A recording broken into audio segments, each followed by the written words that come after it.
Good evening friend. आज हम EVS के क्लास 3 के चैप्टर 4 को डिस्कस करेंगे, जिसका शीर्षक है हमारा पहला स्कूल।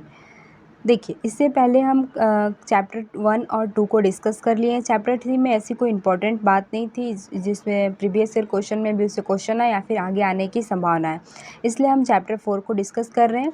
इसमें पहला है कि बच्चों का पहला स्कूल परिवार होता है। देखिए, जब छोटे बच्चे जन्म लेते हैं तो उन्हें जन्म लेने से जैसे जैसे वो बड़े होते हैं उन्हें जितनी भी चीज़ें सिखाया जाता है वो परिवार के लोग ही सिखाते हैं। जैसे कि हम जब छोटे होते हैं तो हमारे परिवार वाले हमें चलना सिखाते हैं, हमें बोलना सिखाते हैं, पढ़ना सिखाते हैं, दौड़ना, उठना, बैठना, ऐसी कई सारी चीज़ें जिसे हम स्कूल में पढ़ने जाने से पहले ही सीख लेते हैं। तो ये कौन सिखाता है? तो ये हमारा परिवार सिखाता है। तो परिवार क्या हुआ? एक तरह से हमारा स्कूल हुआ। और स्कूल की हमारी पहली शिक्षिका कौन बने? तो हमारी मदर यानी कि हमारी माता है। यानी कि बच्चे की पहली शिक्षिका कौन होती है? तो वो उसकी माता होती है। बच्चे की पहली गुरु उसकी मॉम होती है। ठीक है।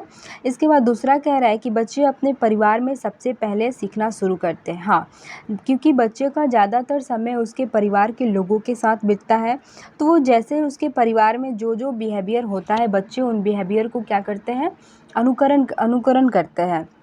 जो चीज़ें उनके पेरेंट्स जैसे जिनके घर में जो चीज़ें होती है, बच्चे वो सभी चीज़ें सीखते हैं। इसलिए आप देखते हैं कि कुछ परिवार के बच्चे जो होते हैं अनुशासन में रहते हैं, कुछ परिवार के बच्चे नटखट होते हैं, कुछ परिवार के बच्चे सोच समझ के बोलते हैं।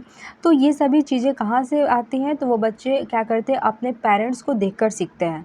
तो सबसे पहले बच्चे कहाँ से सीखना शुरू करते हैं? अपने परिवार से।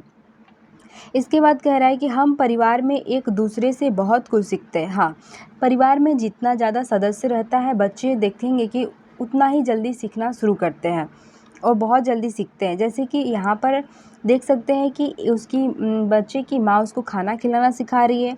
यहाँ देख सकते हैं ग्रुप में कि यहाँ पर सभी बच्चे अपने रंगोली के माध्यम से एक दूसरे का सहयोग कर रहे हैं।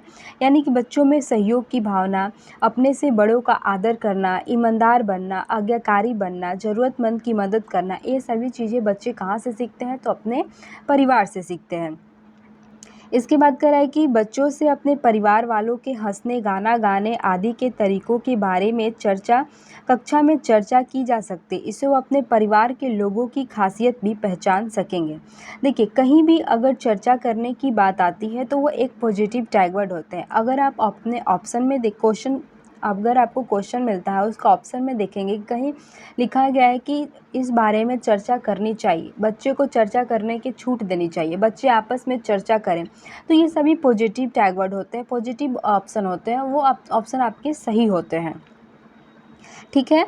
तो यहाँ कह रहा है कि बच्चों से अपने परिवार वालों के हंसने, गाना गाने आदि के तरीकों के बारे में कक्षा में चर्चा की जा सकती है। इससे वो अपने परिवार के लोगों की खासियत भी पहचान सकेंगे। देखिए, शिक्षक का काम क्या है कि बच्चों को आपस में चर्चा करने की छूट दे, ताकि वो अपने घर के बारे में कुछ बताए।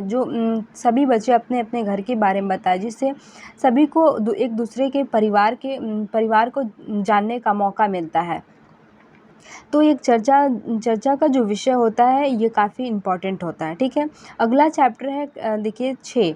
इसका शीर्षक है अपना खाना अपना अपना। मैंने यहाँ पर इम्पॉर्टेंट चैप्टर बताया है क्योंकि इस चैप्टर से बहुत सारे क्वेश्चन आए हुए हैं और आपके आगे आएंगे भी। ठीक है।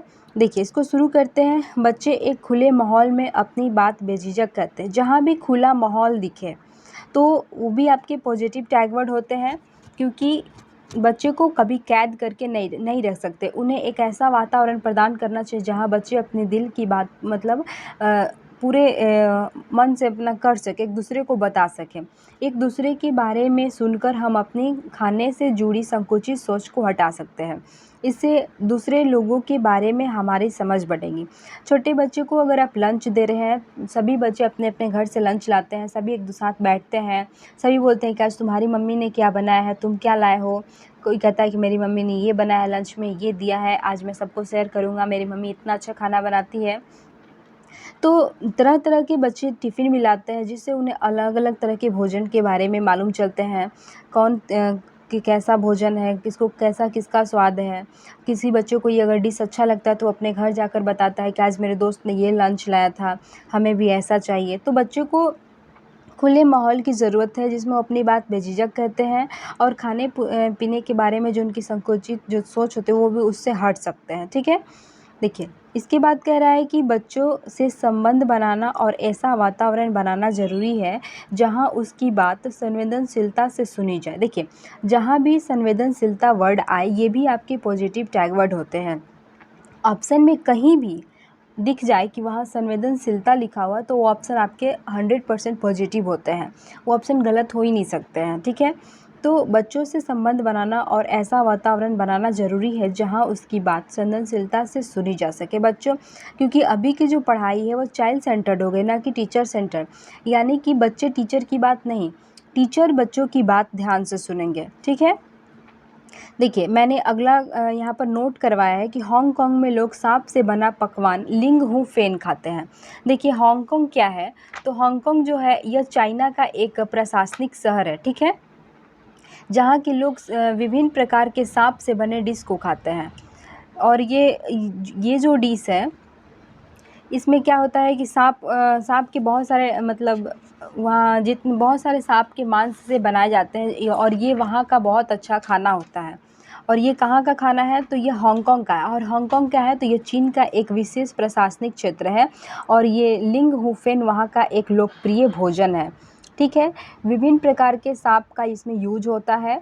यह विभिन्न खाद्य के साथ एक नूडल सूप डिश है, जैसे कि इसे सांप का सूप भी बनाकर वहाँ के लोग पीते हैं। तो इसे आप याद रखने के लिए कैसे याद कर सकते हैं कि चाइना के लोग कैसे बोलते हैं, चिंग चोंग चुंग चांग करके। तो उसी में एक वर्ड आपको दिख रहा है लिंग हुफेन, तो ये लिंग हुफेन। और चाइना के लोग कुछ भी खाते हैं, तो जैसे सांप भी वो खा जाता है। तो आपको याद रखना चाहिए कि ये कहाँ, चाइना का एक शहर है हांगकांग, और वहाँ के लोग सांप से बना व्यंजन खाते हैं और सांप से बने व्यंजन का नाम क्या है, लिंग हुफेन, ठीक है। अगला मैंने नोट कराया है कि कश्मीर में लोग सरसों के तेल से बनी मछली खाते हैं। देखिए, कश्मीर की लोग क्या सरसों के तेल से बनी मछली खाते हैं, ये भी क्वेश्चन बहुत बार आया हुआ है। क्योंकि देखिए, कश्मीर की जो जलवायु है वो ठंडी होती है और सरसों के तेल में औषधीय गुण होते हैं और यह शरीर को गर्म रखता है, इसलिए वहाँ के लोग क्या करते हैं, सरसों के तेल में बनी मछली खाते हैं ताकि यह उनके शरीर को गर्म रख सके। क्योंकि कश्मीर क्या है, कश्मीर की जलवायु क्या है, वो ठंडी है वहाँ की जलवायु। अगला देखिए नोट है, गोवा के लोग नारियल के तेल में बनी समुंदर की मछली खाते हैं।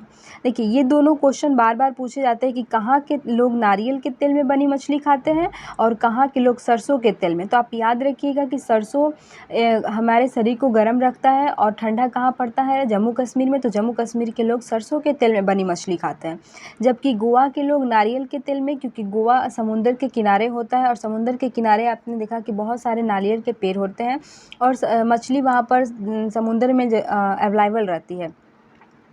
तो वहाँ के लोग मछली को कैसे बनाते हैं, तो नारियल के तेल में ही बनाते हैं, क्योंकि नारियल बहुत ज़्यादा पाए जाते हैं। नारियल का तेल और समुद्री मछली की उपज गोवा में सबसे ज़्यादा होता है, ठीक है। तो वहाँ के लोग नारियल से बनी तेल में मछली खाते हैं। देखिए, एक दूसरा है, केरल में दो चीज़ लगती है, नारियल और टैपियोका। आपने टैपियोका देखा है, इसे हम क्या बोलते हैं, दक्षिणी भारत में इसे हम टैपियोका यानी कसावा बोलते हैं केरल में, लेकिन उत्तरी भारत में इसे क्या बोला जाता है, स्वीट पोटैटो, यहाँ शकरकंद बोलते हैं। जो फास्टिंग लोग करते हैं तो ये इसे उबाल कर भी बॉयल करके खाते हैं। तो केरल में दो चीज़ कौन लगती है, नारियल और टैपियोका, ठीक है।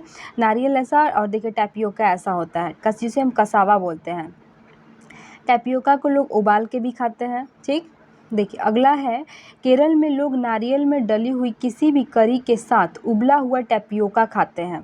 ये भी क्वेश्चन बार बार आया हुआ है कि लोग उबला हुआ टैपियोका कहाँ खाते हैं, तो वो केरल में खाते हैं और इस नाश्ते को केरल का मुख्य भोजन कहा जाता है।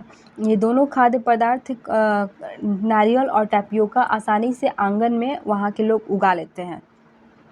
देखिए टैपियोका ये दिख रहा है आपको, ऐसा होता है, इसे उबालिएगा तो ये इसे छिलका हटाकर ऐसे सूप के साथ किसी भी सूप के साथ, इसे करी के साथ लोग वहाँ के खाते हैं, ठीक है।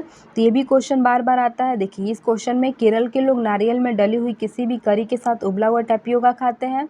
और इसके बाद आता है कि कहाँ के लोग नारियल तेल में बनी मछली खाते हैं और कहाँ के लोग जो होता है सरसों के तेल में बनी हुई मछली खाते हैं। इसके बाद ये भी है कि हांगकांग के लोग सांप से बने पकवान का क्या नाम है, लिंग हू फेन खाते हैं, ठीक है।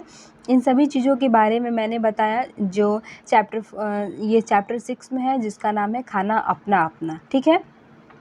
इसके बाद देखिए आगे की क्लासेस हमारी नेक्स्ट वीडियो में आएगी।